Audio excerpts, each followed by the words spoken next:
Good evening, everyone. I think Sir is here. Ganesh, are you ready? Yeah, I'm ready.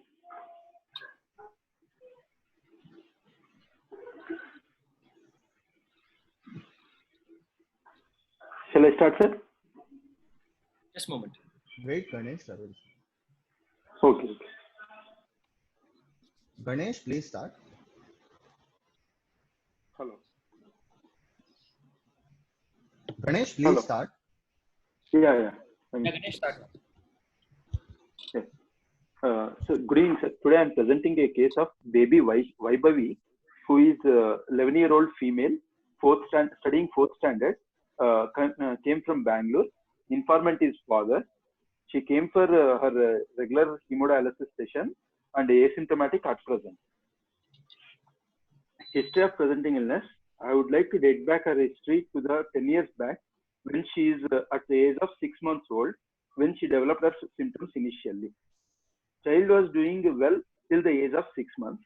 After 6 months, she used to have recurrent episodes of fever once in one and a half month, for which she was shown to local GP and was treated conservatively on OPD basis with oral medications.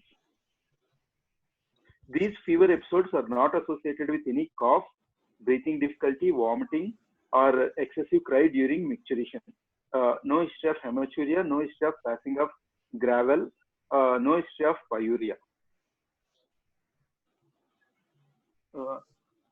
At 1.5 years of age, 1.5 year age, patient had an episode of seizure for which she was consulted in a neurology institute, for which she underwent thorough evaluation including CT scan and lumbar puncture, which turned out to be normal and treated as febrile seizure for few months.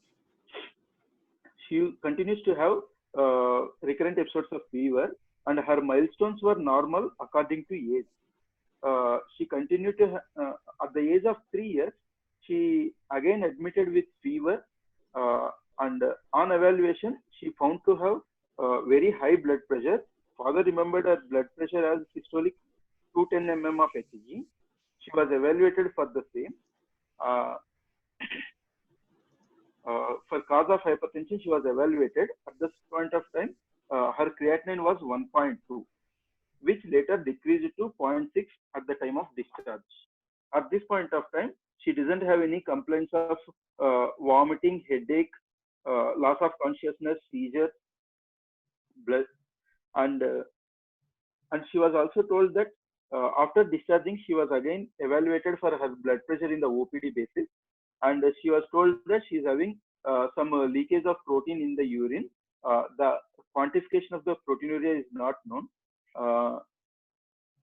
She underwent renal biopsy to diagnose the cause of hypertension, and biopsy they were told that there is only chronic damage mostly due to hypertension, and she was continued on the previous medications which were given at the time of discharge. Those are atenolol, losartan, calcium supplements, and she was told to be in regular follow-up. She was continued to have recurrent episodes of fever, but she was not kept on any antibiotic prophylaxis.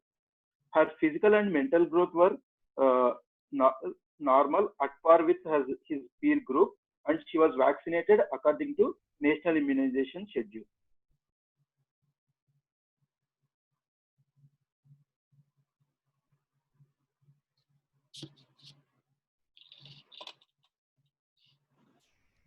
Hello, Ganesh. I think we've lost him. Yes, sir. Just try to get him.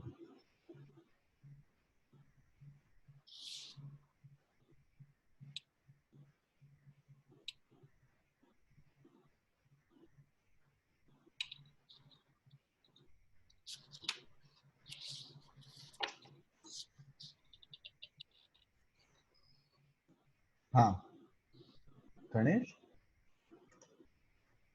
I think some network issue. Okay. Ganesh, you can just turn off your video, I think. We can all turn off our videos. Yes, Maybe sir. Yes, sir. That works.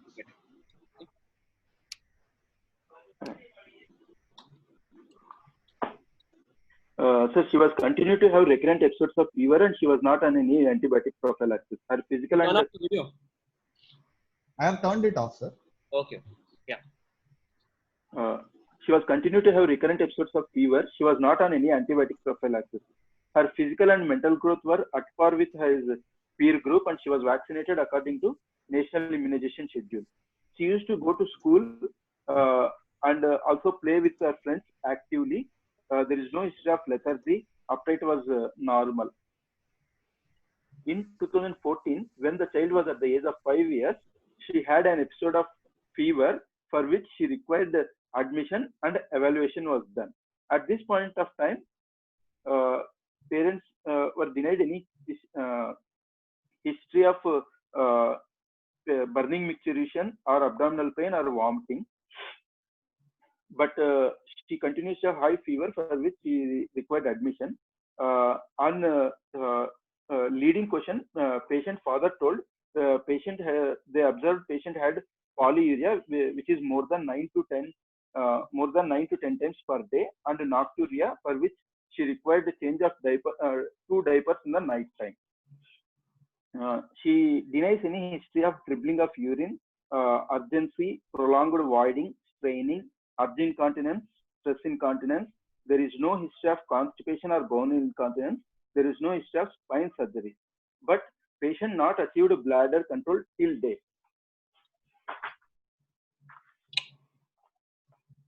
That means patient achieved not achieved bladder control during night time. She continues to have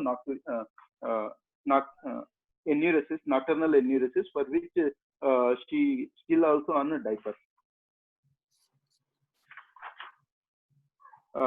For this fever episode, she was evaluated, and this time they have done CT scan of the abdomen, which showed dilatation of the urine tubes, for which she underwent DMSA scan and MCUG scan, and she was told that she is having backflow of the urine into the kidneys, and she was advised to undergo for surgery, for which she underwent bilateral ureteric reimplantation surgery. Post-surgery, surgery, post-op surgery period was uneventful, and she was discharged after 1 week. Post-surgery, patient had decreased episodes in the number of fever episodes, but her creatinine was for a period of time it started worsening. She was continued on Lostar, atenolol, calcium supplementation, and asked to be in regular follow-up. But she she was not in regular follow-up. She was only coming for once in 6 months or once in a year. In 2016, her creatinine was around 1.6 milligrams per deciliter, and it was worsened further progress slowly. In 2018, when she came for follow-up, her creatinine was 4.5 milligram per deciliter, and she was counseled about need for preemptive transplantation, but family was not willing due to social and financial reasons. At this point of time, her medications were changed from losartan was changed to amlodipine, and rest all blood pressure medications were continued. All this time, her growth was normal at par with peer, and going to school and doing well. Urine output was adequate. There is no history of pedal edema, decreased appetite, breathing difficulty. She continued medications, and there is no history of alternative medicine intake or history of NSAID intake. Parents started noticing since mid 2019 that child stopped taking food, and there is decreased food intake, and they also identified patient started losing weight, and there is loss of muscle mass, and they also identified her legs have some deformity, and they also identified she also became tired and was avoiding going to play with friends, but she continued to go to school till November 2019. At this point of time also, her urine output was normal. In November 2019, patient started developing pedal edema, breathlessness on exertion, and worsening decrease in the appetite, for which they came for follow-up, and creatinine was found to have 7.7 milligrams, for which she was advised for starting on renal replacement therapy, but family is not willing for the same, and they were went to conservative management. Her medication has changed as his BP was high. Minipress XL and Lasix was added to amlodipine and atenolol, and as her hemoglobin was only 8 milligram per deciliter, erythropoietin injection was also started. In mid January, patient had a worsening of breathlessness, generalized edema. She also complains of orthopnea and PND, and she also complains of nausea and vomiting, for which parents brought the patient to emergency with worsening breathlessness and admitted in ICU. At this point of time, her creatinine was 17 milligram per deciliter, and her hemoglobin was 4.5. She was started on hemodialysis through right IJV temporary catheter, and hemodialysis was initiated, and she also received 2 units of PRBC during hemodialysis. Patient improved symptomatically and shifted to ward after 4 sessions of hemodialysis. Later, patient family opted for peritoneal dialysis. Lab PD insertion was done, which is uneventful, and she was discharged with antihypertensives, erythropoietin, calcium, and calcium supplement. At present, patient is on thrice weekly hemodialysis, no breathlessness, able to do routine activities herself, and 2 flushings were done to the PD, and which is clear, no issues with the inflow and outflow. Coming to her antenatal history, mother was a booked case and antenatal scan was normal. It was a full-term normal vaginal delivery with birth weight of 2.7 kg. No significant events in the neonatal period. Personal history, bladder, she's having enuresis and decreased urine output in the past 1 month. Bowel was normal, no constipation or incontinence. She's having decreased appetite, and sleep is disturbed in the past 1 month due to breathlessness. Family history, she's the elder child of the patient. She's having one younger sibling who is a 5-year-old male brother. There is no family history of diabetes, hypertension, or CKD in the family. But brother was scanned for presence of VUR, and there is no VUR for the brother. Treatment history. Currently, patient is on amlodipine, atenolol, minipress XL, and erythropoietin, rocaltrol, and levocin. Shall I summarize the history? No. Okay, so let's take this history back to the time that we started off. So this young lady started off 6 months old when she got the first episode of fever, right? And she would get fever every 1.5 weeks. So 1.5 months, sir. 1.5 months. 1.5 months, yeah. Every 1.5 months she would get fever. So what do you think at that time she was having at that time? What was the problem? Why was she so many episodes of fever? Sir, it may be recurrent UTI only. What in the history is telling you that she has recurrent UTI? Sir, at this point of time, she doesn't have any history, but retrospectively, she probably had UTI. No, but at that time, if she has fever, and you're telling me that there is no urinary problem, there's nothing, and then you're not giving the cause of fever, and then some oral medication is given, and then she becomes all right, and then she keeps on having it. I would think at this time that she probably has maybe some malignancy, lymphoma, or something like that, because of which she's getting fever again and again. So you have to specify at that time why she exactly had fever. And why do you think she developed a febrile seizure? Sir, at 1.5 year age, maybe febrile seizures might be normal. So this was at 3 years of age, she develops febrile seizure. 1.5 years. At 1.5 years. So she develops a febrile fever. So that means she presumably had high grade fever at that time. Yes, sir. Yes, sir. Every time she used to have high grade fever only. And along with that, she also had accelerated hypertension. That's what you told us, right? Accelerated hypertension detected at 3 years age. At 3 years of age. Okay. So at this time, when she would develop accelerated hypertension, her creatinine was, what was the creatinine that time? 1.2, sir. 1.2. So can you calculate for us what could be the GFR of this patient at that time? The GFR comes around 29. 29. What have you used for GFR here? Which formula have you used? Schwartz formula. How will you calculate the Schwartz formula? Sir, 41.3 into height in meters by serum creatinine in milligram per deciliter. Okay. Correction factor is? 0.8, sir. 0.8. So correction, what is the age of this patient at this time? 3 years, sir. So at 3 years, what is the correction factor that you will use?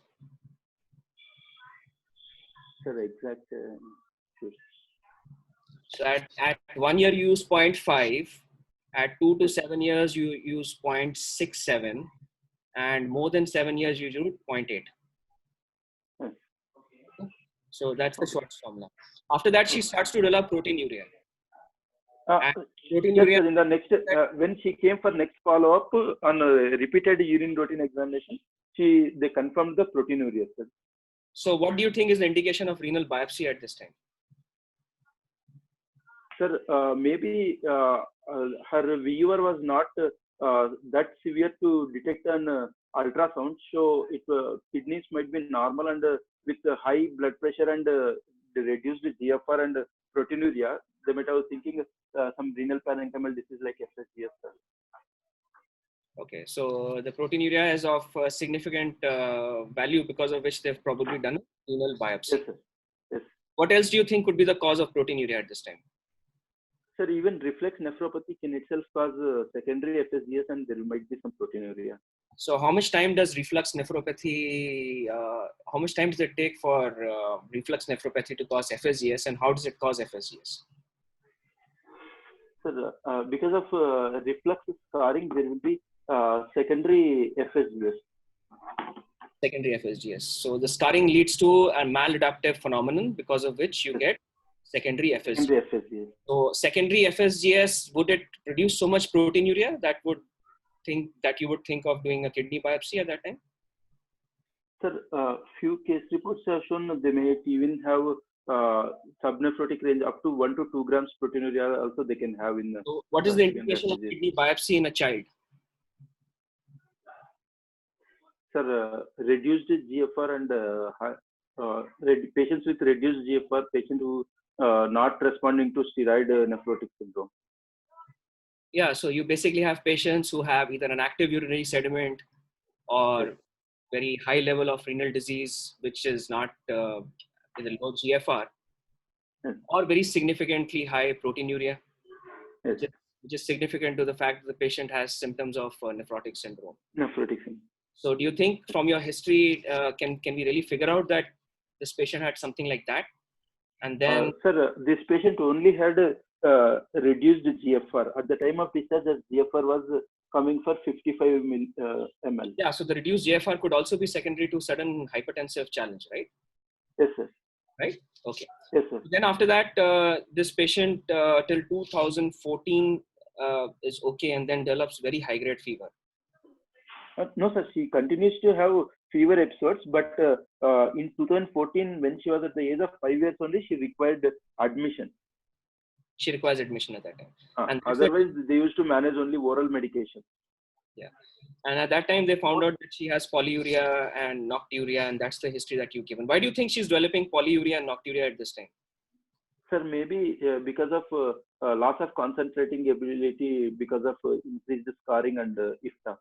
So how will you differentiate between nocturia and nocturnal enuresis in a patient? Sir, nocturia is just increase in the frequency, but nocturnal enuresis is bedwetting without. Yes, I understand that. Well. Now, how did you differentiate from your history that this patient has nocturia as well as nocturnal enuresis?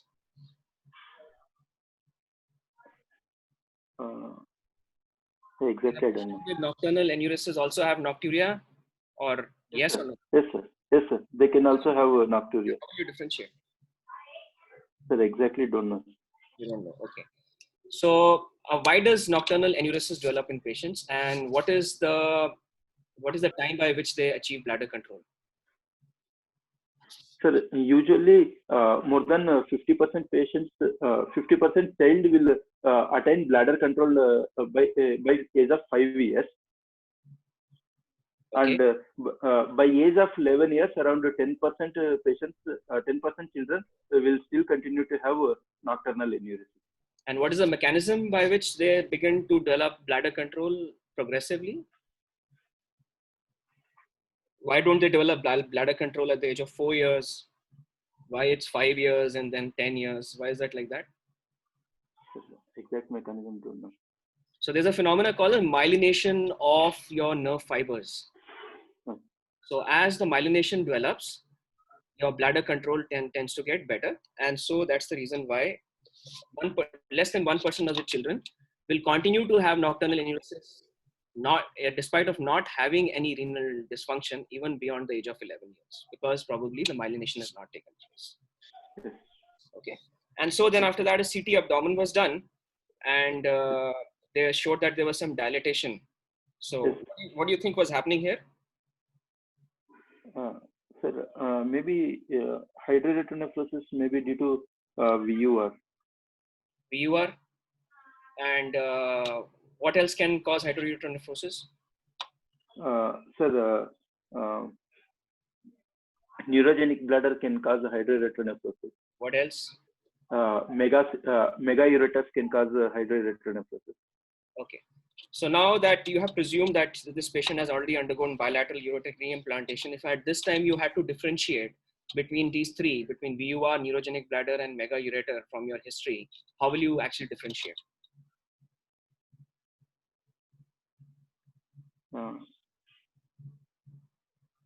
So neurogenic bladder usually patient has symptoms of bladder dyssynergy or urgency, straining, or reduced bladder capacity like that. Incontinence. So neurogenic bladder patient will either have a voiding or he would either have a voiding or a storage problem, right? Yes, sir. Yes. So would VUR and megaureter have if they don't have neurogenic bladder along with it? No, sir. No, sir. Does megaureter also have a neurogenic bladder component? Sir, I'm not sure. Okay. Now, how will you differentiate between VUR and megaureter if you have to differentiate on investigation basis? This patient came to you, you have to differentiate at this time. How will you differentiate? Sir, by history wise or by investigation? By investigations. Sir, in both have dilated transverse ureters. Sir, in MCUG, we can see the reflex of the VUR, sir. Whereas in megaureters only it is a fixed dilated ureter. Okay, what else? That's not a very sensitive thing because you can have some amount of reflux even in megaureters. Not sure. So if you do an ultrasound, if you find thickened bladder walls, that is mostly due to VUR because that's because of a detrusor overuse. In case of a megaureter, you will generally not find a thickened urinary bladder wall. Okay? Okay. Right. So then after that, the surgery was done. And what was the creatinine and what was the GFR at the time that the surgery was done? Sir, it was around 1.2, sir. Okay. We have not mentioned it in the history. Why do you think it's important to know what the GFR at that time was? Sir, because whether reimplantation surgery really helps her or not, if the GFR is significantly low, there is not much benefit from doing a reimplantation surgery. Why was the reimplantation done for this patient? Well, it's there in your history. I'm asking you why it was done. So this patient has poor compliance. Yes.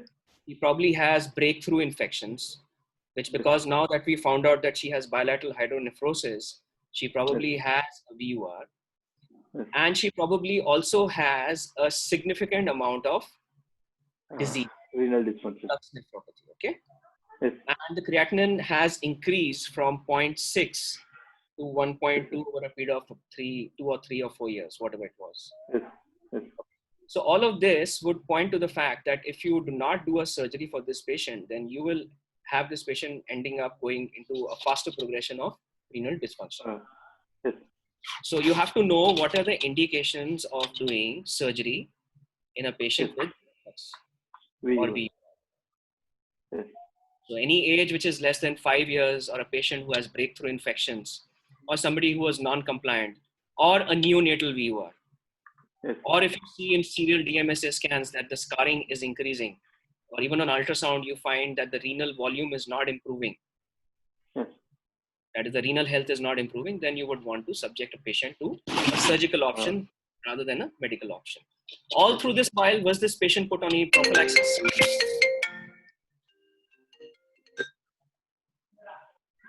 this patient put on prophylaxis? No, sir. She was never kept on prophylaxis. Sir. She was never put on prophylaxis. Did you take history of prophylaxis? Yes, sir. I asked specifically was she has done any night dose prolonged course of antibiotics, but father denied any such history. Okay. And so then after that, after the surgery also, what do you expect to happen after the surgery? If after surgery, her what will happen to the hypertension? What will happen to the renal disease? What will happen to the UTI? 3 things. Sir, UTI symptoms will be reduced, but CKD will progress, sir, because already there is a damage which is biopsy proven. So she's most chance she will progress for further deterioration. Okay, so you want to say that renal dysfunction can progress because she's already developed some scars, probably because of VUR, and yes, hypertension, would it be controlled? No, sir. Hypertension also only with medications only, but with reimplantation surgery, there is no effect on hypertension. And in which conditions your UTI will not improve despite surgery? Sir, if there is associated bladder abnormalities there, or if there is a 5% chance of even with the reimplantation surgery, 5% chance there will be still persistent reflux can be there. Okay, so that means that if you have a neurogenic bladder, yes, and you have not advised the patient adequate measures to control your neurogenic bladder, then the patient can get UTI also. Otherwise, generally you would not find UTI in your patient. So hypertension can increase, renal dysfunction can increase, and rest everything can.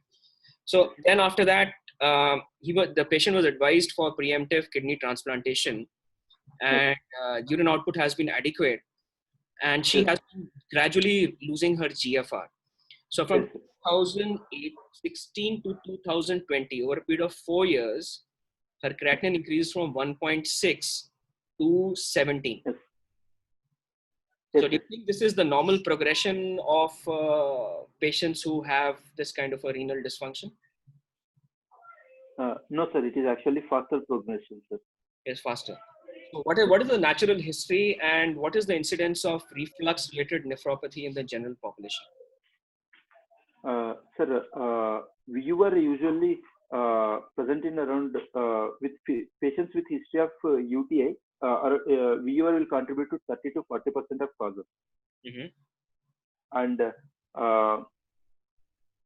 usually it leads to CKD around 15 to 20%, and to stage of ESRD in around 5% patients, 5% of total CKD patients, total ESRD patients, VUR contributes to 5%. And what is the incidence of VUR in the general population?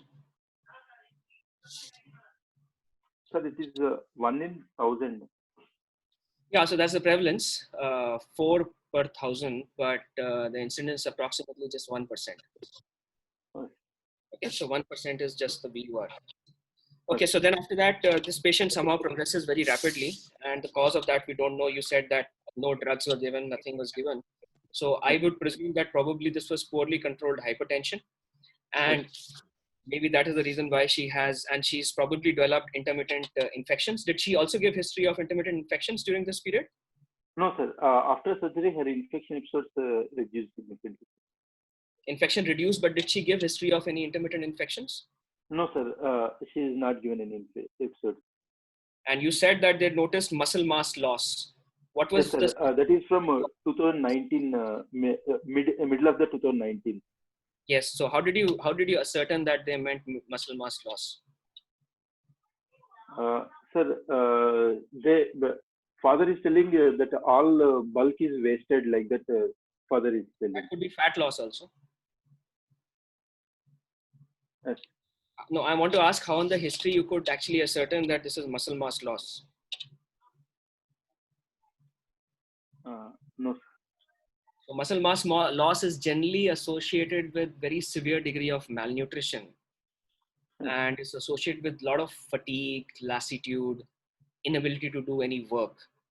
And at this time, you're saying that this patient was almost normal in 2019, except for the fact that she had some decreased appetite. No, sir. She also tired and was avoid going out to play with friends. Yeah. So then that means that the muscle mass loss can actually be, you can just hide it off because it is understood from the history. Because it is not very clear, how will you find out muscle mass loss with, it's a very subjective kind of a thing, muscle mass. Okay. And so then after that, antihypertensive medications were increased. And why do you think the hemoglobin went down to 4.5? Sir, in reflex nephropathy, it is because of more of tubular interstitial disease. So they usually have more severe anemia compared to glomerular. Did she also have some other problems, like any bleeding problem or anything like that? No, sir. No. So it's not mentioned anywhere in the history because we would not presume that it's just the renal dysfunction that is causing the hemoglobin to go to 4.5. And you said that it initiated right away on hemodialysis with blood transfusion through a right internal jugular vein hemodialysis catheter. Is that right? Yes, sir. Yes. Okay. So now the internal jugular vein hemodialysis catheter, do you generally use this access when you have such a poor hemoglobin? Is it safe? No. No. So you would want to go with a femoral access, right? So you could actually initiate it with femoral access and then later on changed on to internal jugular hemodialysis catheter. Yes. And then they were put on peritoneal dialysis and the patient is still on twice a week hemodialysis, right? Yes, sir. And when I took the cases, she was in break-in period. Okay. And what is the type of diet that this patient consumes? Sir, before admission, for the past 4 to 6 months, she was not eating much anything. That's what the parents told. So what is the kind of diet that this patient generally takes? Vegetarian, non-vegetarian, mixed diet? Vegetarian. They're vegetarian. You think it's important to know whether she takes a vegetarian or a non-vegetarian diet? Yes, sir. Why? Yes, sir. Sir, non-vegetarian diet because if they're consuming more protein, there is chance of worsening of renal failure. So more protein means more worsening of renal failure. Rather, I would rather put it the other way around, that a patient who is getting symptoms of uremia would actually not eat much. But if you have a patient who has a non-veg diet, then you can actually calculate and increase the protein much more efficiently when you start the patient on peritoneal dialysis. Oh, okay. Right? Okay. Okay. So now can you just summarize this history? Sir, 11-year-old child with a history of recurrent episodes of fever since 6 months old, found to have hypertensive at the age of 3 years and renal dysfunction at the age of 3 years, and also found to have probably bilateral VUR at the age of 5 years, underwent bilateral ureteric reimplantation, progressed over 4 years to end-stage renal disease requiring hemodialysis. Okay. And what is the differentials at this time? So differential mainly it could be primary VUR, secondary VUR. No, what is the diagnosis of this patient at this time from the end of history? Sir, CKD stage 5, native kidney disease, probably VUR. Yeah, so the native kidney disease has to be either an interstitial disease or a glomerular disease or a vascular disease. So what disease would you put here? Sir, tubulointerstitial disease. Tubulointerstitial disease secondary to? Reflex nephropathy. Reflex nephropathy secondary to? Bilateral vesicular reflex. VUR, which is primary or secondary? Primary VUR. Primary VUR. Why do you think this patient has primary VUR? I would say this patient has secondary VUR. Sir, if the patient doesn't give any symptoms like bladder outlet obstruction or neurogenic bladder symptoms, and now also she doesn't have any much bladder issue. And what are the causes of hypertension at the age of 3 years? Sir, it could be because of renal parenchymal disease or renovascular disease. What else? Can it be any glomerular disease? Yes, sir. Glomerular disease is usually at the pre-year phase, FSGS is most common. FSGS. Yes. What else?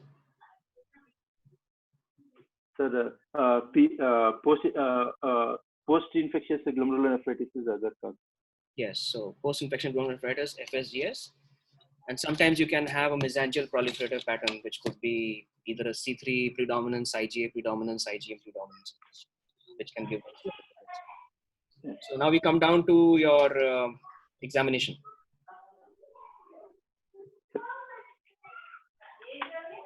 Hello. Yeah. So this patient has CKD. Yes, sir. What else is there in the diagnosis? Sir, CKD, anemia of chronic kidney disease, and probably chronic kidney disease, CKD MB disease, metabolic bone disease.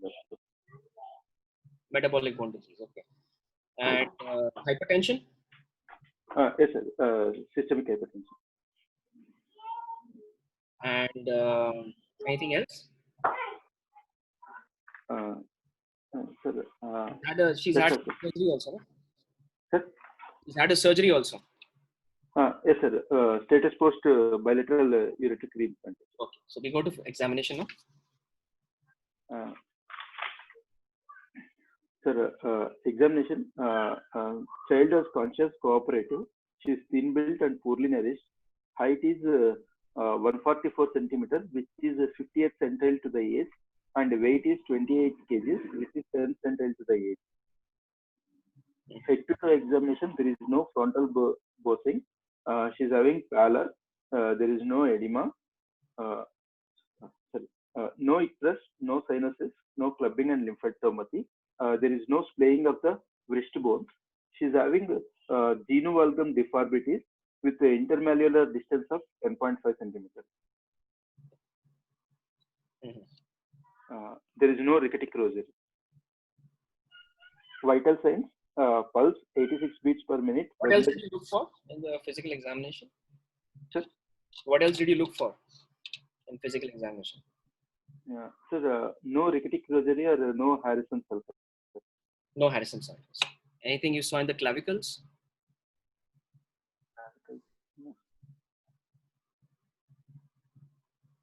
Was the apposition of the clavicle with the costochondrium, was it normal? Or was it, there's any subluxation? Sir, I didn't observe, sir. Go ahead. Vitals, pulse 86 beats per minute, regular in rhythm, normal in volume and character. All peripheral pulses felt equally, no radioradial and no radiofemoral delay. Blood pressure 140/90 in both upper limbs in the sitting posture. Respiratory rate 14 breaths per minute. Temperature afebrile.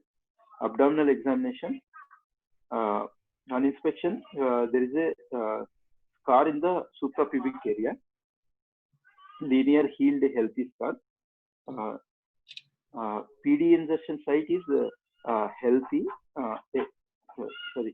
site is healthy, and there are three laparoscopic scars also present. Abdomen is on palpation. Abdomen is non-tender, no organomegaly.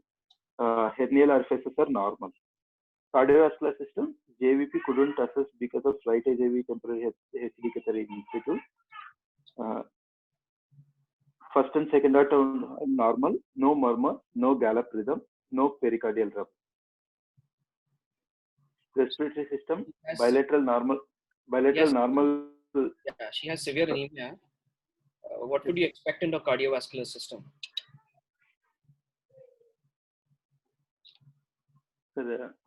Actually hemic murmur, but maybe because of blood transfusion, maybe it might not be there. What else would you expect in this patient, cardiovascular system?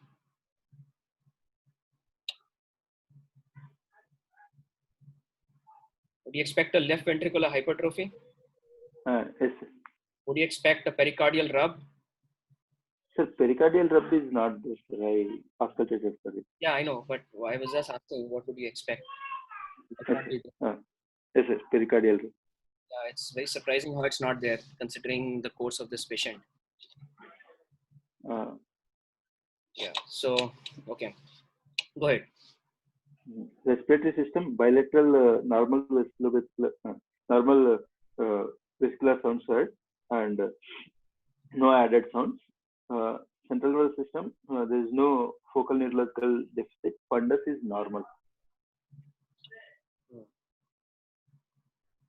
Finished? Yes. You have not mentioned, she should still have a double lumen hemodialysis catheter? Yes, sir. She came for a dialysis session. So you have mentioned that? Yes, sir. JVP, right AJV. Right AJV. Okay, I missed that. And what about the back? Examination of the back? Yes. Examination of the back. Tuft of hair.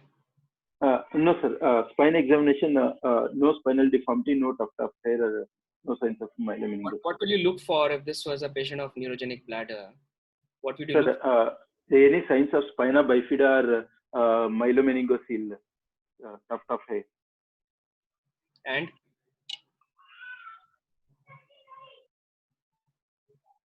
And any symptoms of any dimple at that point where you could see some kind of a sacrococcygenic? No, sir. No. Nothing? No. So that should be mentioned actually in this patient. You Okay. should not take it for granted that patient's history is totally. Yes, sir. Yes, sir. So now that your physical and general examination is complete, musculoskeletal examination? Sir, musculoskeletal examination, genu valgum is there, and intermalleolar distance is 10.5 centimeters. How much? 10.5 centimeters. 10.5 centimeters. 10.5 centimeters. So when do you call a patient as having genu valgum? Sir, more than 8 centimeters of intermalleolar distance. I think it was more than 5 centimeters, as much as I remember. 5 centimeter or more splaying is actually the genu valgum. Okay. So what is the final diagnosis here? The final diagnosis chronic kidney disease stage 5 on hemodialysis with PD catheter in situ. Native kidney disease being tubulointerstitial disease secondary to reflux nephropathy due to bilateral primary VUR. With anemia of chronic kidney disease and CKD MBD with renal rickets and systemic hypertension. Hypertension. And what else?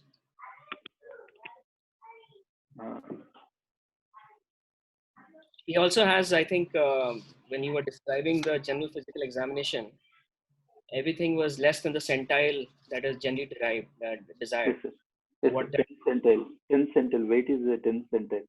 Yes. So what would that actually put her into?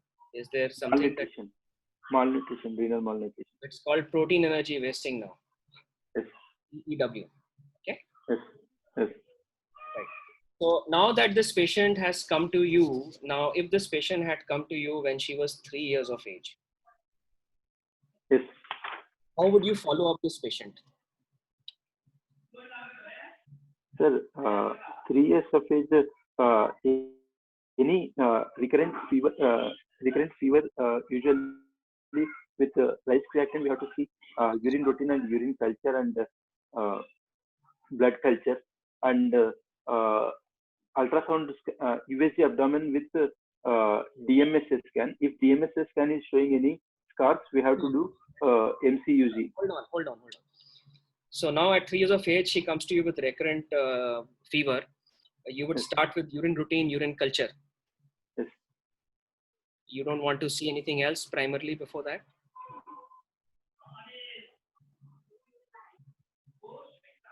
Would you like to see a hemogram? Yes, sir. CBC, blood culture, and also we'll take Would you like to see the liver function test? liver function test. Would you like to see the kidney function test at that time? Yes, sir. Kidney function test. Why do you want to see stay the away. function test at 3 years of age who has fever? Sir? Why do you want to see the kidney function test? Sir, because of hypertension, I want under hypertension and the recurrent fever. For that, I have to see kidney function test. Okay, and why do you want to see the liver function test? Sir, liver function test? No, sir. You'd not like to see the liver function test. Yes. So you don't want to see what's happening to transaminases and that you don't want to see it. Sir, recurrent fever transaminases. Okay. So then urine routine, urine culture, what else? Blood culture and ultrasound abdomen and DMSA scan. Ultrasound abdomen and DMSA scan. Yes. So why do you want this patient to undergo DMSA scan? Sir, recurrent UTI from that top to bottom approach. First, we'll do ultrasound and DMSA scans in patients who are more than 2 years, and if there is any scars, then only we go ahead with MCUG to rule out VUR. Okay. And would you also like to do an IVP for this patient? IVP, no, sir. IVP. So when would you like to do an IVP for a patient who has this kind of a presentation? Sir, if any abnormalities in the ultrasound, anatomical abnormality is there, then. Yeah, so this patient might have an ultrasound abnormality, even at 3 years of age. So would you want to do the IVP?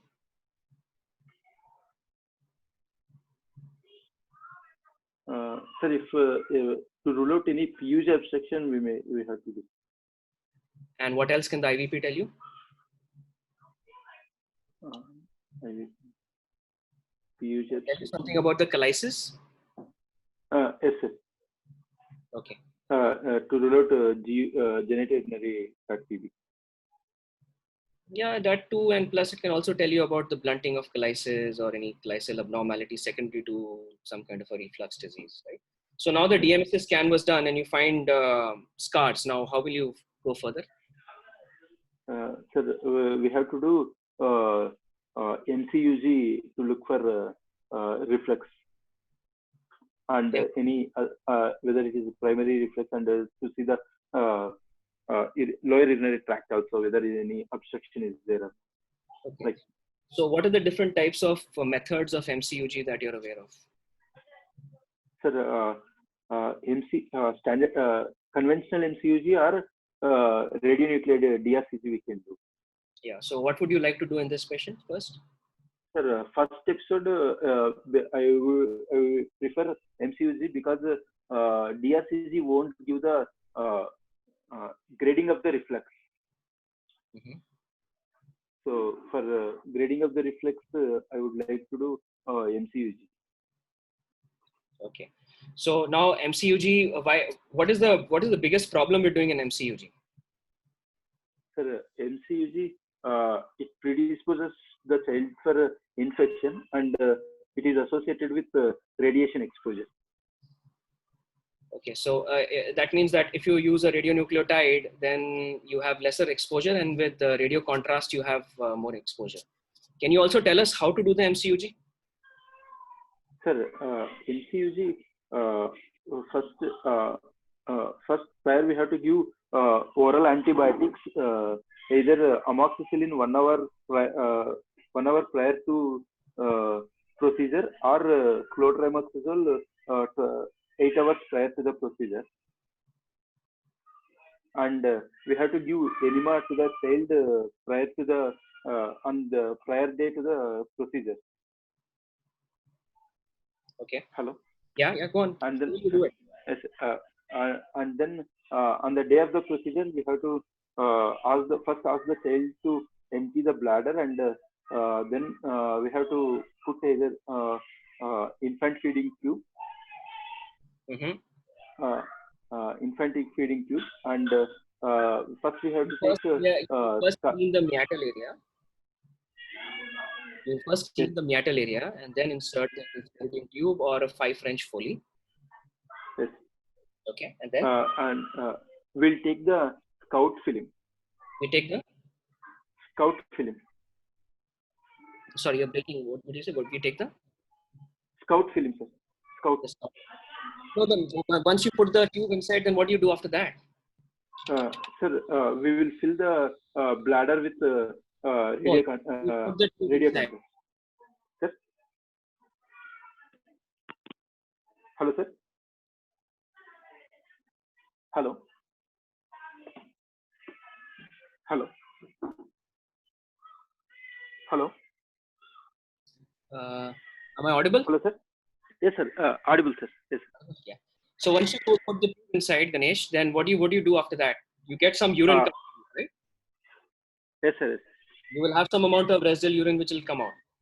Yes, sir. So what do you do with that urine? We'll send that for urine culture. Yeah, very good. So you'll send that for a urine culture. Then after that, what are you going to do? Sir, after taking scout film, we'll start filling the bladder. Before doing the scout film and after sending the urine culture, what will you do? How will you fill the bladder? Sir, with radio contrast reagent. How much radio contrast will you put? Sir, age based on the bladder capacity that is calculated by age in years into 2 plus age in years plus 2 into 30 ml. Yeah, so that is for a child who is about 3 to 7 years of age. If you have somebody who's 1 to 2 years of age, the formula don't know. Yeah, so it's a weight in kg into 7. So that much ml is the calculated bladder volume.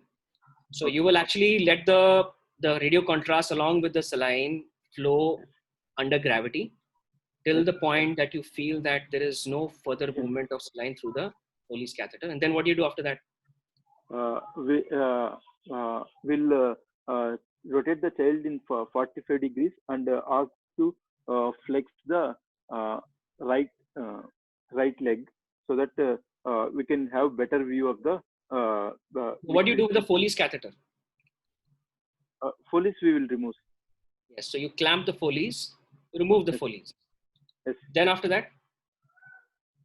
Then after rotating the child, we'll ask the child to pass the urine, and we'll take the film. Okay, so now you've done a micturating cystourethrogram, and you were trying to do the micturating cystourethrogram, but the child is not willing to do the MCU. So your DMSA is done. You have some scars. Yes. And he's not willing to do the MCU. What will you do now?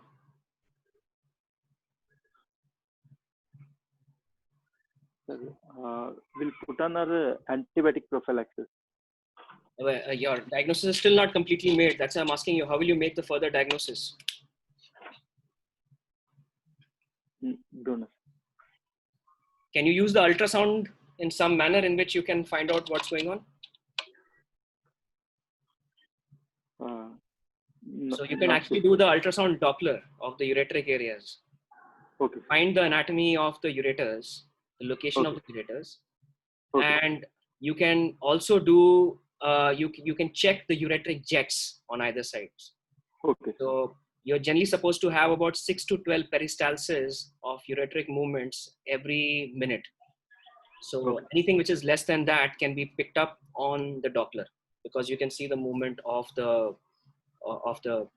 Secondly, what you can do is that you can use albumin impregnated air-filled lobules via your Foley's catheter and use it as a contrast ultrasound. Okay. Okay, so when you put it inside and you ask the patient to strain, if you can see that you can see it as a ureteric jet going up, then you can actually find out. Yes. Right? So now you find out that this patient has grade 4 reflux nephropathy. Yes. Okay, and the GFR at this time is approximately 50 mils. Yes. Now, what are you going to do with this patient now?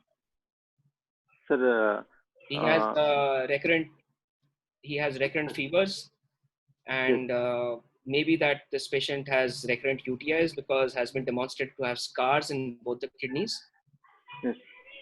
And now how do you differentiate between a scar and an indentation? Sir, on DMS there will be photophonic image. I Photophonic. don't have the DMSA. I want to differentiate between a scar on an ultrasound and an indentation.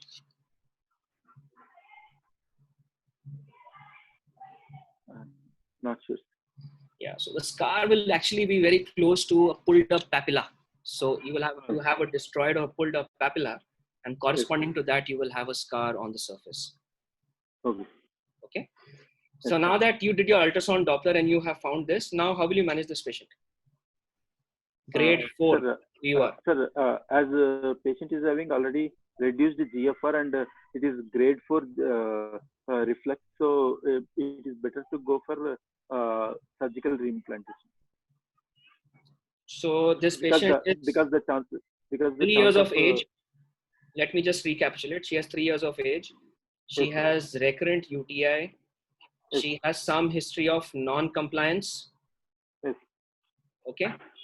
And you said the bladder habits were normal. Yes, sir. Bladder is normal. Bladder habits are normal.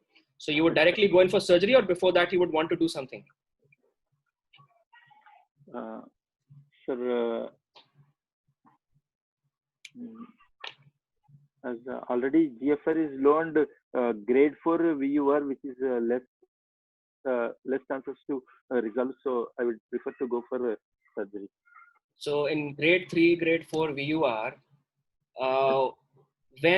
till when should you actually wait before you can decide that you have to go in for surgery? Before that, is there anything else that you can do with this child? We can Is give antibiotic. Is there a difference between medical management and surgical management in terms of literature? If there is, then you have to tell me which literature is supporting your view between medical and surgical. Sir, actually, RIVER trial, there is they have shown a decreased number of episodes in the infections, but at the end of the study, at the end of the follow-up, the incidence of renal scarring and the rate of rate of reduction in the GFR is not not significant with antibiotics versus placebo. Okay. So in this case, since the scarring has already taken place, yes. Would I like to go in for some medical therapy and ensure compliance and also evaluate the bladder? Or I would directly go into surgery. She's 3 years of age. Sir, because of 3 years of age, we'll go for the surgery. You'll go in for surgery. Still, you'll go in for surgery. So why do you think patients with VUR, why do they develop scars? Sure. Because of reflux mechanism. Yes. So what does the reflux do? Sure. Because of reflux, there will be increased intratubular pressure. Intratubular pressure. Yes, sir. And where do you see the scars? Sir, in the poles, sir, upper and lower poles. Why in the upper and lower pole? Sir, because of the presence of compound papilla, which leads to increased reflex mechanism into the those papillae. So what is the characteristic of a compound papilla? How is it different from the other papilla? Sir, simple papilla in the mid poles, usually they have uh, uh, uh, convex structure, sir. But in a compound papilla, either it is flattened or concave in nature. So the orifice will be open and they don't have protective mechanism for anti-reflux. So basically 2/3 of your kidney will have at least one compound papilla. Okay. Yes. And the reflux is more common in the upper pole as compared to the lower pole. Yes. And the primary cause of reflux can be either because of a low pressure, which is basically a low pressure reflux, which is secondary to a sterile reflux. Yes. Or you can have a water hammer effect. That is, you have very high pressure causing. And there is a third mechanism, the mechanism that you're talking about. It's called as the intrarenal reflux. Yes. And the mechanism for that is called a spilotubular backflow. Yes. Okay. So there are three mechanisms for that. Now, once the reflux takes place, is this the scarring? Is it a one-time phenomena or is it like a multiple-time phenomena? Sir, it is a multiple-time phenomenon. Multiple-time phenomena. What's the Big Bang theory?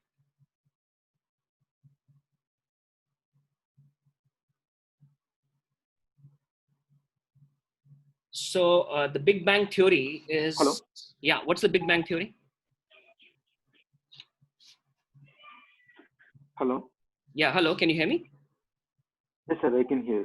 Yeah. What is the Big Bang theory? Sir, it is a don't know, sir. Exactly, don't know. Okay. So the Big Bang theory was proposed in 1978 as a very foolproof mechanism for formation of scars and formation of and reflux-related problems. So what this theory says is that, like the Big Bang occurred at one time, it was a one-time phenomenon Yes. in which you had the stars breaking up and forming different galaxies. Similarly, the Yes. first UTI versus multiple UTI, if you do scans and check whether if you treat the first UTI or you treat multiple UTIs, is there going to be at the point of connection with the patient, is there going to be a difference in the number of scars? It has been found to be same. So it has been proposed that probably it is the first UTI that causes the maximum damage and probably the only damage, after which the scars will increase because of the fact that there is hyperfiltration injury to the rest of the glomerulus. Okay. Right? So that is what has been proposed in the past. So now this patient, now you say that this patient has to undergo surgery, right? Yes. Now I would say I don't want to undergo surgery. I'm the patient. I don't want to go under surgery. Now what will you do? Sir, I will put on antibiotic prophylaxis. Okay. So what antibiotic prophylaxis and for how long? Sir, either cotrimoxazole 1 to 2 mg per kg at bedtime or nitrofurantoin 1 to 2 mg per kg at bedtime. And how will you ensure compliance? Not You've given this patient a drug, but now you're in charge of this patient. You have to ensure compliance. Now, you're not angry with this patient because she has refused surgery, and you say you want to do surgery, but she says, no, I don't want to do surgery. Yes. So how will you ensure compliance now? Sir, we can ask for the regular pharmacy bills, and we can ask for the on a regular follow-up the empty strips of the tablets. We can ask this. And how will you monitor her? We can. How will you monitor her? Sir, we have to see for the fever episodes and urine routine and at what interval of time?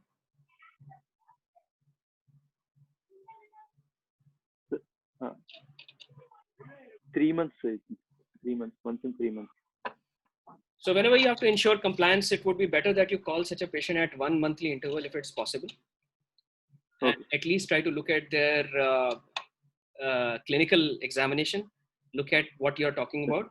And 3 monthly, Yes. it will be a good idea to do an ultrasound. Why do you want to do the ultrasound 3 monthly?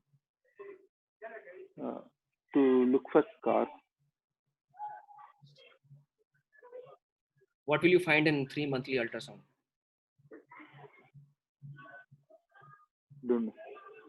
So 3 monthly ultrasound you will do just to record the renal length. You want to see the renal health, what's happening to renal Yes. health. So it's one of the tests which is fairly easily available even in very small cities. So they can do an ultrasound, they can come back to you, and that will be a point of contact with the patient, with you, and you can keep on monitoring. Now, how do you make this patient realize that this patient has to undergo surgery now? Sir? How will you make the patient realize that the patient has to undergo surgery? Sir, if a patient has any recurrent breakthrough UTI or worsening scars on the DMSS scan, Okay. so we have to convince them for surgery. Right. And now if you have to do the surgery, what is the kind of surgery that you would advise to this patient? Sir, based on the center experience, sir, if have good surgeons with full experience, means we can go for endoscopic repair like a deflux or sting. Go for deflux. Yes, sir, deflux or sting. Sting or deflux. So this is a great for you VUR with recurrent UTI. She is losing her GFR. What is the best possible surgery that you can offer to this patient? Open bilateral ureteric implantation. So that will be actually the best thing that you can do. What is the other name for this surgery? Sir, for Lichgregor technique, that is extravesical surgery. Yeah. So what are different surgeries that you know of? Sir, extravesical is Lichgregor technique. Intravesical is deep Latino. Mm-hmm. And one more is forgot the name. Yeah. So what is the most, which was the one which has been used very extensively but very difficult to perform because you require techniques. But the most yeah. So yeah, no. There's a technique called as Cohen's surgery. Yes, sir. Cohen. Yes, sir. In which you are basically elongating the submucosal tunnel. Yes. So why do you think VUR ever takes place? Sir, because of shorter length of the submucosal part of the ureter. So there won't be any adequate muscle covering the ureters for to prevent the reflux. And what else? Does it have to do with the type of ureter that you have, or the placement of the ureter? Yes, sir. Yes, sir. Sir, during the development, if the cloaca is urogenital sinus is approximating the mesonephric duct faster, then there will be lateral and proximal insertion of the ureter will happen, and which leads to reflex. Yeah. So you have 3 different placements of ureteric orifice. One is the normal, one is the mild lateralization, and one is a severe lateralization. What are the different types of ureteric orifices that you're aware of?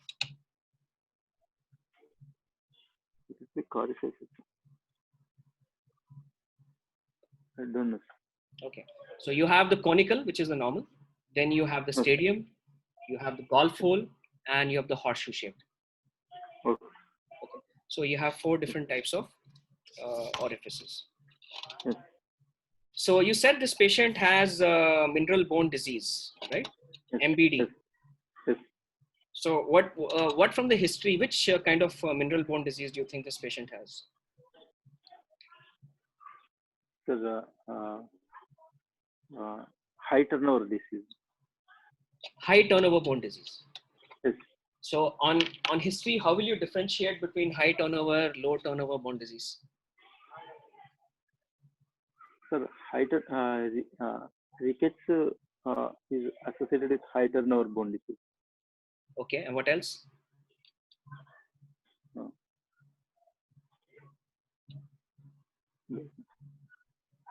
And not there is no significant history of fractures because the low turnover bone disease. Usually, children they will have more recurrent episodes of fracture history might be there.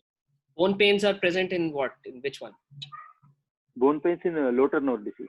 Low turnover. Fractures are present in low turnover bone disease. Low turnover disease. And proximal myopathy is present in?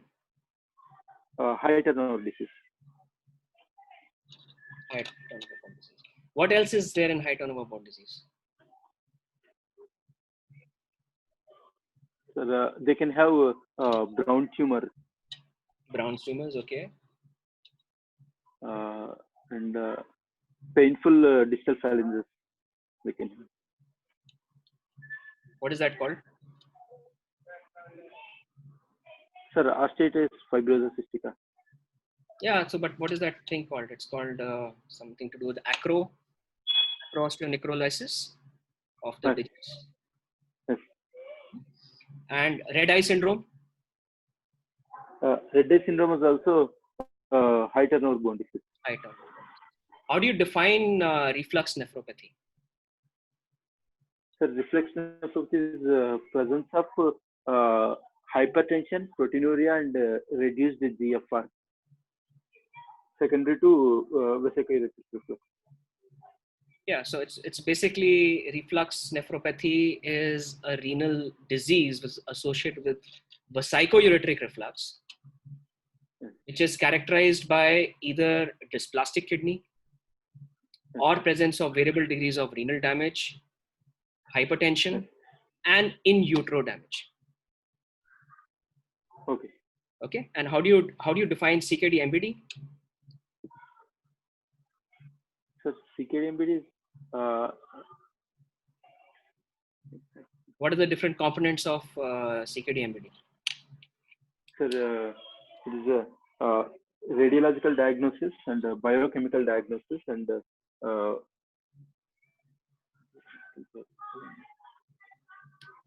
biopsies.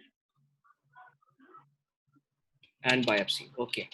So now, just tell us why do you want to do a biopsy of any patient with MBD?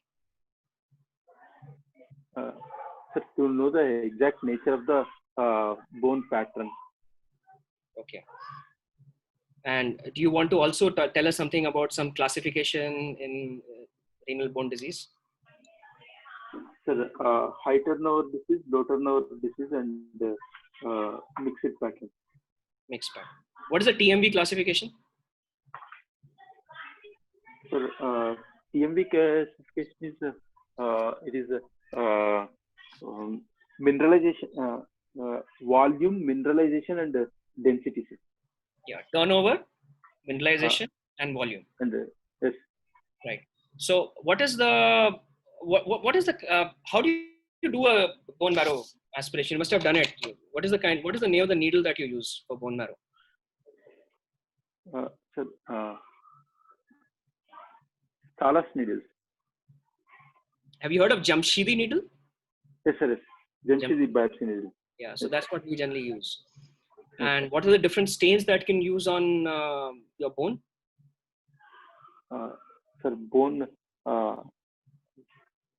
forgot the term. You heard of von Kosa stain? Yes, sir. So von Kosa stain is basically a silver stain which will turn your mineralized osteoid into black color. Yes.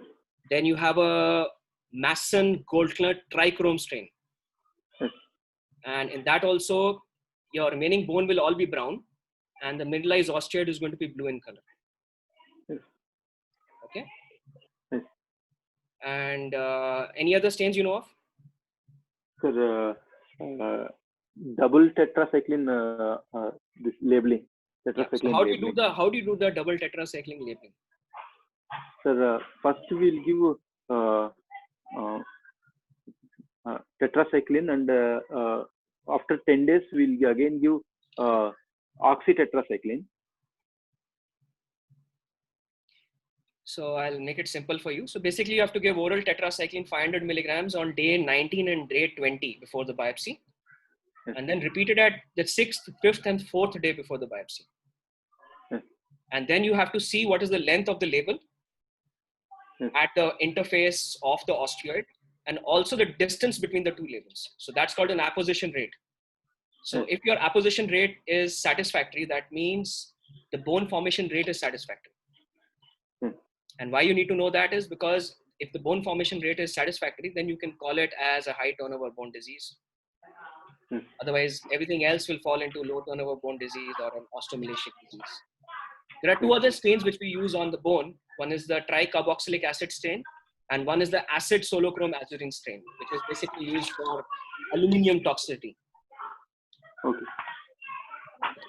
So now this patient has been, now you subjected this patient, now this patient comes back to you, wants to get surgery done, and you get a bilateral ureteric reimplantation done. Yes. And bilateral ureteric reimplantation is done, and this patient is lost to follow-up. Now this patient comes to you right now with a creatinine of 17. You started dialysis, peritoneal dialysis on this patient, and you counsel this patient for a kidney transplantation. Yes. How will you work up this patient for a kidney transplantation? So kidney transplantation, we have to see for the immunological status, because she already received blood. So is she sensitized or not? Sensitization, first of all. So how will you check the sensitization? Sensitization,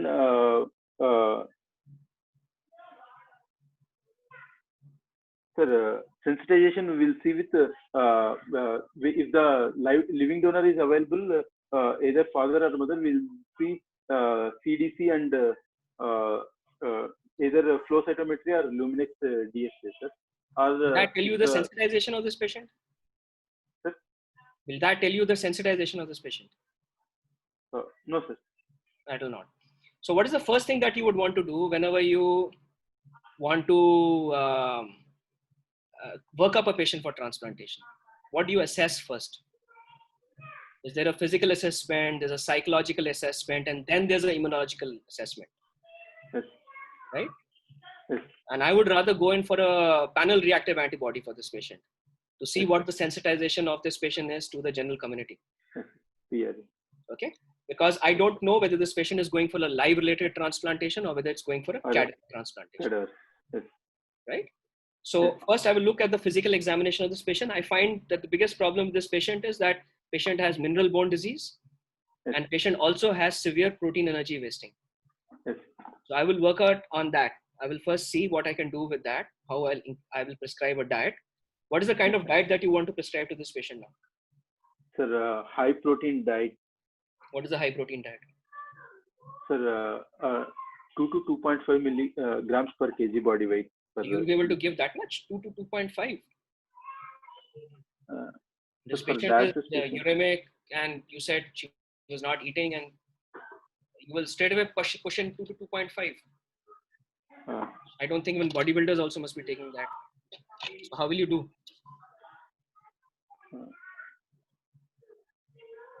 So about 1 to 1.5 grams, that is about 1.2 grams per kg, would be a good diet to start off with. And how many calories will you give this to the patient?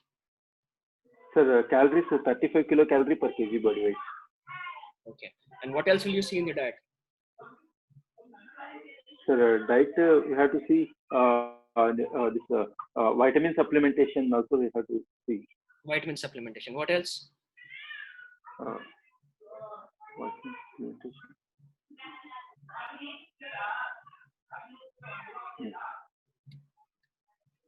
What are you going to do with the electrolytes? How are you going to control the electrolytes?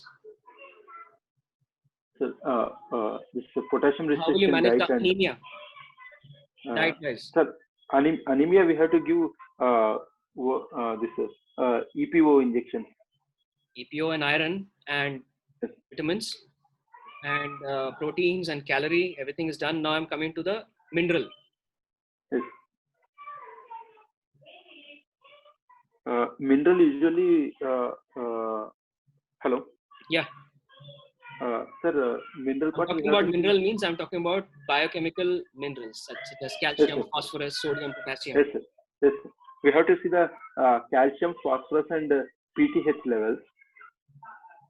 We have to target the IPTH levels up to 3 times to the normal upper normal limit. You have to maintain it how much? Between how much and how much? 3 times to the upper normal limit, sir. 3 to 5. Where did you get this information from? 3 times the upper normal limit? Sir, KDIGO guidelines. Okay, KDIGO says so. So why does KDIGO say that it needs up to 3 times the upper normal limit? Sir, if what happens if I keep it just 1 times, or if I keep it 9 times? What happens? Sir, there is there's more chance of patient going for adynamic bone disease. So we have to. Hello. With what level? Lower level or higher level? Lower level, sir. If the PTH is around less than 3 times the limit. So you maintain at 3, because if you keep at 1 time the normal, there's a high chance of low turnover bone disease. And if you keep more than 9 times normal, there's a high chance of high turnover bone disease. High turnover bone disease or osteitis fibrosa. Yes. So it's because of that. So now, how do you maintain the phosphorus of this patient in the diet? Sir, we have to give non-dairy products and less animal protein and more plant protein. We have to give. So you have to give high biological value protein. Yes, sir. Okay. And now I would say that this patient's phosphorus is 9.2, and the patient is on twice a week hemodialysis. Yes. Okay. Now, and the calcium is 7.6. Yes. So now you tell me, how will you control this kind of a problem here? Sir, first we have to increase our dialysis sessions to thrice weekly hemodialysis. You think this patient will do thrice a week dialysis? No. Okay. So I keep at twice a week dialysis. How much of phosphorus is cleared per dialysis? Per dialysis. So how much of phosphorus is cleared per hemodialysis? How much of phosphorus is cleared per CAPD session? Exactly don't know. So about 800 milligrams is cleared in hemodialysis and 300 milligrams per CAPD. And what are the different binders, phosphorus binders that you're aware of? Sir, calcium binders and non-calcium binders. Calcium binders, calcium acetate, calcium carbonate. Which is more effective, calcium carbonate or calcium acetate? Calcium carbonate. Calcium carbonate. So how much of phosphorus does it bind to? Sir, 1 gram, 47 milligrams. 1 gram of calcium carbonate. 1 gram of calcium carbonate binds to 47 milligrams. 47. And what about calcium acetate? Sir, calcium acetate is 36 milligrams. Sir. 36. I think you've got it wrong. It's the other way around. Calcium acetate binds to about 45, and this binds to about calcium carbonate about 40. Okay. Okay. So okay. So now I have this patient who has a phosphorus of 9.2. What is the daily phosphorus intake generally? Sir, around 1,000 milligram per day. 1,000. Let's say that this patient takes about 800 milligrams. So that means over 7 days time, the patient has taken 5.6 grams of phosphorus. And she is taking now twice a week dialysis. So 800 milligrams into 2, that would be about 1.6 grams of phosphorus removed. Okay. And the maximum amount of phosphorus binder that you can give, which is calcium based phosphorus binder, is approximately 2 grams. Hello? Hello? Yeah. So the maximum phosphorus binder you can give is 2 grams as per KDIGO. That is KDOKI, sorry. Yes. Right? So 1 gram, if it binds to approximately 40 grams, so 2 grams will bind to about 0.8 grams, right? Hello? Sir, I couldn't hear, sir. Pardon. Yeah. So I said 1 gram will bind to approximately 40 to 45 grams of phosphorus. Yes, so 2 grams milligrams bind to approximately 0.8 to maybe 0.9 grams of phosphorus. Yes. So that means you have basically an intake of 5.6 grams, and you have 1.6 grams which is going in your dialysis, and approximately 0.9 grams which is going from your phosphorus binder. So you have now 2.5 grams, and you have a deficit of 5.6 minus 2.5, which is approximately 3.1 grams. 3.1. So how are you now going to control this 3.1 grams of phosphorus? Sir? How will you control this 3.1 grams of phosphorus excess? Sir, not sure. Mean dietary phosphate restriction. Dietary restriction. So dietary phosphorus. And maximum phosphorus binding is done by which compound? Sir, lanthanum carbonate. Lanthanum. How much does it bind to?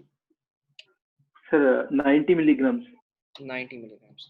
And why is this lanthanum? How is lanthanum supposed to be taken? Sir, it is not sure, sir. I never seen. Never used it. So lanthanum is supposed to be chewed in between the meals. Okay. And why do you think that your bosses have never used lanthanum? And why has it gone into so much disrepute? Sir, it's costly. It's not very costly considering the kind of medication that we all write to our patients and the amount of phosphorus binding that it is doing. It is almost double. It is triple Sevelamer, and you're prescribing Sevelamer almost every day, right?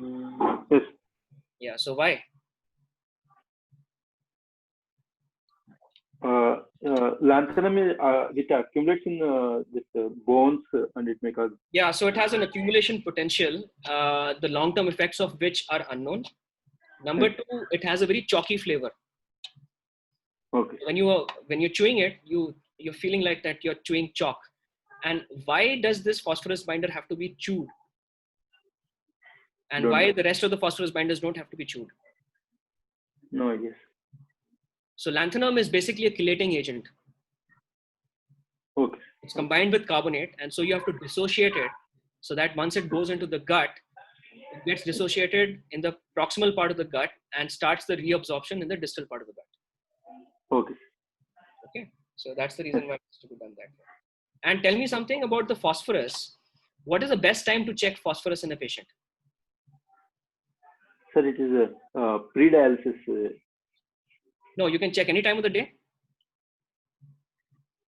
Does phosphorus have any variation with the day? Yes, sir. Does phosphorus level, do they change with the day? Yes, sir. Yes, sir. How? Sir, based on the this PTH secretion, the phosphorus also changes.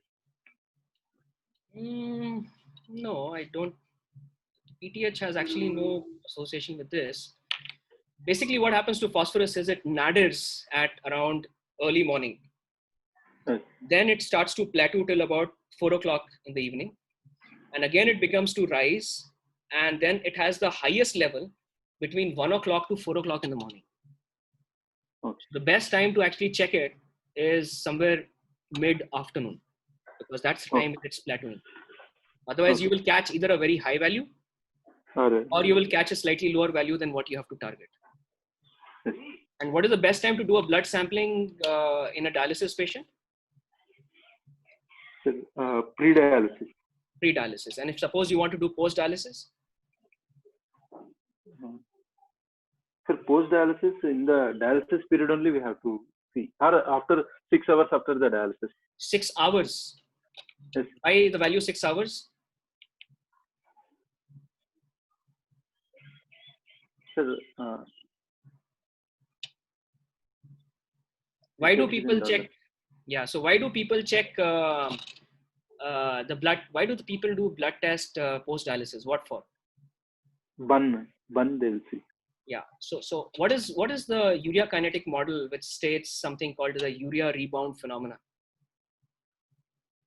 Sir, urea rebound phenomenon is during hemodialysis there is a sequestration of the urea in the muscular compartment, which rebounds after dialysis. Yes. After how much time after dialysis? Sir, usually around 30 minutes. 30 minutes. So this comes from the double pool model? Sir, single pool model. Single pool model. Yeah, good.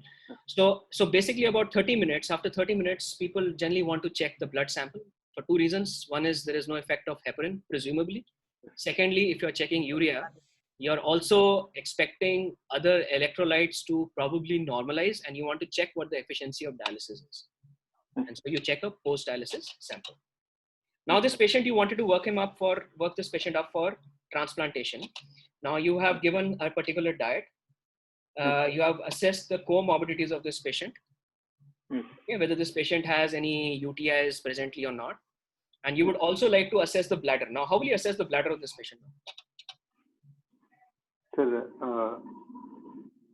bladder assessment, first we'll do uroflowmetry. First, you'll do ultrasound or no? Ultrasound we'll do, sir. Yeah. First, you do ultrasound, then? And in the ultrasound only, we can see post-viral residual urine. Yes. And then we can ask for uroflowmetry. Uroflowmetry. What do you want to see in uroflowmetry? Sir, uroflowmetry, we'll see what is the peak of the flow and time, maximum flow and time. Okay. So we have only 5 minutes left now. So we'll go a little fast now. So you have done a urological examination in this patient, and then after that, you would like to do an immunological examination of this patient, considering the fact that this patient has had blood transfusions. And once this patient is immunologically clear, using a PRA, and then after that, doing a cross match with just a plain CTC cross match, you don't need anything more than that. Then you would want to proceed for a kidney transplantation. Now, this patient, if this patient has a little bit of a neurogenic bladder, he has post-void residual urine. What are you going to advise to this patient? Sir, CIC. CIC.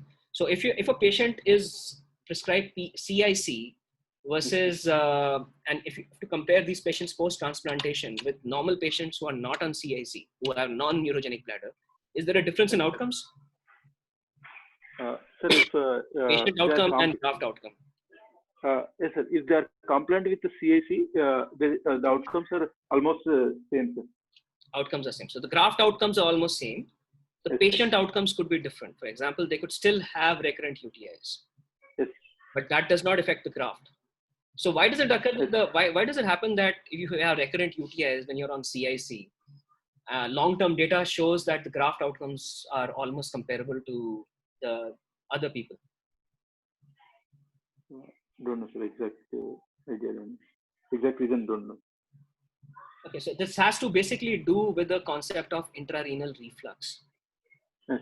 So here you basically have a kidney which was probably not predisposed to have an intrarenal reflux because there was no dysplasia in this kidney. So the primary problem, when I told you about definition of reflux nephropathy, we had discussed that they have to have some amount of dysplastic kidneys. So these patients probably don't have that phenomena of an intrarenal reflux causing recurrent UTI-related renal dysfunction. Okay. My last question to you is, what is the commonest renal bone disease that you see in patients who are on dialysis? High turnover bone disease. High turnover bone disease. Very good. And what about patients who are CKD stage 3 to stage 5? Sir, that is also high turnover bone. High turnover bone disease. And patients who are on peritoneal dialysis?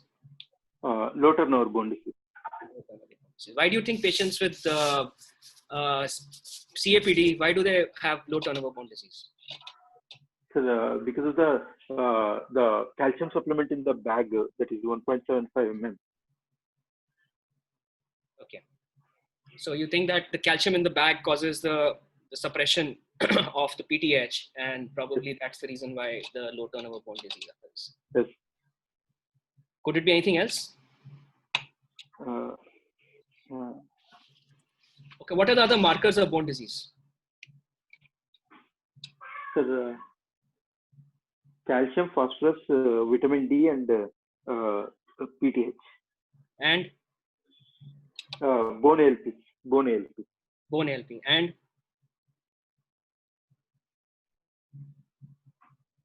You heard of OPG, osteoprotogerin? Yes, sir. Yes. OPG? Yes. Okay. Yes. Okay, I think we're running short of time. Aniket? Yes, sir.